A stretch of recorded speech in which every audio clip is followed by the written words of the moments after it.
Hi friends, നമ്മുടെ YouTube ചാനലിലേക്ക് ഏവർക്കും സ്വാഗതം. ഇത് ഒരു MIയുടെ 32 ഇഞ്ച് ടി വിയാണ്. അതിൻ്റെ സ്പീക്കർ പോയതാണ്. അതിന് പകരം ഞാൻ സോണിയുടെ 40 ഇഞ്ച് വരുന്ന ഒരു സ്പീക്കർ കറക്റ്റ് അവിടെ സൂട്ട് ചെയ്തെടുക്കുകയാണ്. സോണി 40BX450 എന്ന് പറഞ്ഞൊരു ടി വിയുടെ ആ ഫ്രെയിം സഹിതമാണ് ഇങ്ങോട്ട് എടുത്തിരിക്കുന്നത്. ഇത് ഇവർ ചെയ്തിരിക്കുന്നതെന്ന് വെച്ചാൽ ഒരു ബാക്ക് കവർ മാത്രം ഉള്ളതുകൊണ്ട് ഈ MI ചെയ്തിരിക്കുന്ന ഒരു ബോക്സിനകത്ത് ബാസ് കിട്ടാനാന്നൊക്കെ വ്യാജേനയാണ് ഒരു ബോക്സിനകത്ത് ഒരു പിന്നെ കുഞ്ഞ് സ്പീക്കർ വെച്ചിരിക്കുക. അപ്പോൾ ബാസ് കിട്ടുമെന്ന് പറയുന്നു. പക്ഷേ ആ സ്പീക്കറൊക്കെ പെട്ടെന്ന് പോകുന്നുണ്ട്, ഒന്നിനും കൊള്ളില്ല. തീരെ വോളിയം ഇല്ലതാനും. ഇത് ഒറിജിനലായിട്ട് പുതിയതായിട്ട് ഇരുന്ന സമയത്ത് പോലും ഇതിന് തീരെ വോളിയം ഇല്ലായിരുന്നു എന്ന് കസ്റ്റമർ പറഞ്ഞു. അപ്പോൾ ഇതാണ് ആ സ്പീക്കർ. ഇത് നമ്മൾ ഇതൊരു പ്ലാസ്റ്റിക് ബോക്സിനകത്ത് ഒരു കുഞ്ഞ് സ്പീക്കർ വെച്ചിരിക്കുക. ആ സ്പീക്കറിന് ഒരു എന്നാ പറയുന്നത്, അതിൻ്റെ സൈഡിൽ കൂടെ ഒരു സ്പോഞ്ച് പോലൊരു സാധനം. ഇതിപ്പോൾ ഇത് കണ്ടോ, ഇത് സോണിയുടെ സ്പീക്കർ. ഇത് നല്ല ഓപ്പൺ സ്പീക്കറാണ്, നല്ല വാട്ട്സ് ഉള്ള നല്ല പവറുള്ള സ്പീക്കറാണ്.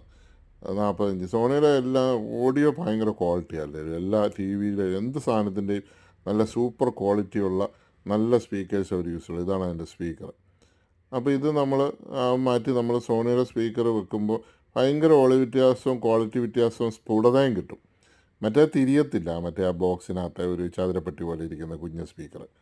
അപ്പോൾ അത് നമ്മൾ മറ്റേത് കറക്റ്റ് അവർ അതിനകത്ത് ഇറക്കി ഒരു റബ്ബറായിട്ട് ഇട്ടിരുന്നതാണ്. അതിന് പകരം നമ്മൾ ഗ്ലൂ ഗൺ ഉപയോഗിച്ച് ഗ്ലൂ ചെയ്ത് അങ്ങൊട്ടിക്കുകയാണ്. അപ്പോൾ റബ്ബറായി ഇടുന്ന അതേ എഫക്റ്റ് തന്നെ കിട്ടും. അതവിടെ ഒട്ടിയിരുന്നോളും. പോരെങ്കിൽ അതിൻ്റെ സൈഡിൽ കൂടി ഇച്ചിരിയും കൂടെ നമ്മൾ ഇട്ട് കൊടുത്താൽ മതി, വേറെ കാര്യങ്ങളൊന്നുമില്ല. അപ്പോൾ അങ്ങനെ ഇതാണ് അതിൻ്റെ സ്പീക്കർ. കണ്ടോ, അതിൻ്റെ സൈഡിൽ കൂടെ ഉള്ള ഒരു ഒരു എന്നാ പറയുന്ന ഒരു സ്പോഞ്ച് പോലെ ഒരു സാധനം, അത് മുഴുവൻ ദ്രവിച്ചു പോയി. ഇത് ഈ ടൈപ്പ് വരുന്ന മുഴുവൻ സ്പീക്കറിൻ്റെയും കംപ്ലൈൻ്റാണ്. ഇത് പെട്ടെന്ന് ദ്രവിച്ചു പോകും. ദ്രവിച്ച് വിട്ടുപോയി എന്നൊരു സൗണ്ട് മാത്രമേ കേൾക്കുകയുള്ളൂ. ബാസുള്ള എന്തെങ്കിലും ഇട്ട് കഴിഞ്ഞാൽ ഒന്നും കേൾക്കത്തില്ല. അല്ലാതെ തന്നെ ബാസൊന്നും ഇല്ല ഇതിന്. ബാസ് കിട്ടാനാന്ന് പറഞ്ഞൊരു പെട്ടിക്കകത്താക്കിയിരിക്കുന്ന തീരെ പോരാത്തൊരു സ്പീക്കർ. ആ പ്ലാസ്റ്റിക് കവറിൻ്റെ ഷോ മാത്രമേ ഉള്ളൂ. ഈ പല LED ടി വിക്കാരും ഇത് ഉപയോഗിക്കുന്നുണ്ട്. എന്നാൽ സോണിയുടെ ഇപ്പോൾ നമ്മൾ വെക്കുന്ന ആ സ്പീക്കർ വെച്ച് കഴിഞ്ഞാൽ എന്നെ ക്വാളിറ്റി ആണെന്നറിയാം. നല്ല സൂപ്പർ സ്പീക്കറാണത്.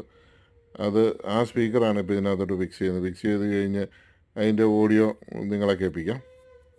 അപ്പോൾ അത്രയും ഭംഗിയുള്ള സ്പീക്കർ അതേ വെച്ച് സെറ്റ് ചെയ്യുന്ന രംഗമാണ് നിങ്ങൾ കാണിക്കുന്നത്. ഇതിപ്പോൾ നമുക്ക് മറ്റേത് വയർ അതിൻ്റെ അകത്തുനിന്ന് ഇട്ടിരിക്കുന്നത്, ഇത് നമ്മൾ സോൾഡർ ചെയ്യുന്നു. അപ്പോൾ അടുത്ത വീഡിയോ ബാക്കി ഫുൾ പാക്കിങ് കാണിക്കാം.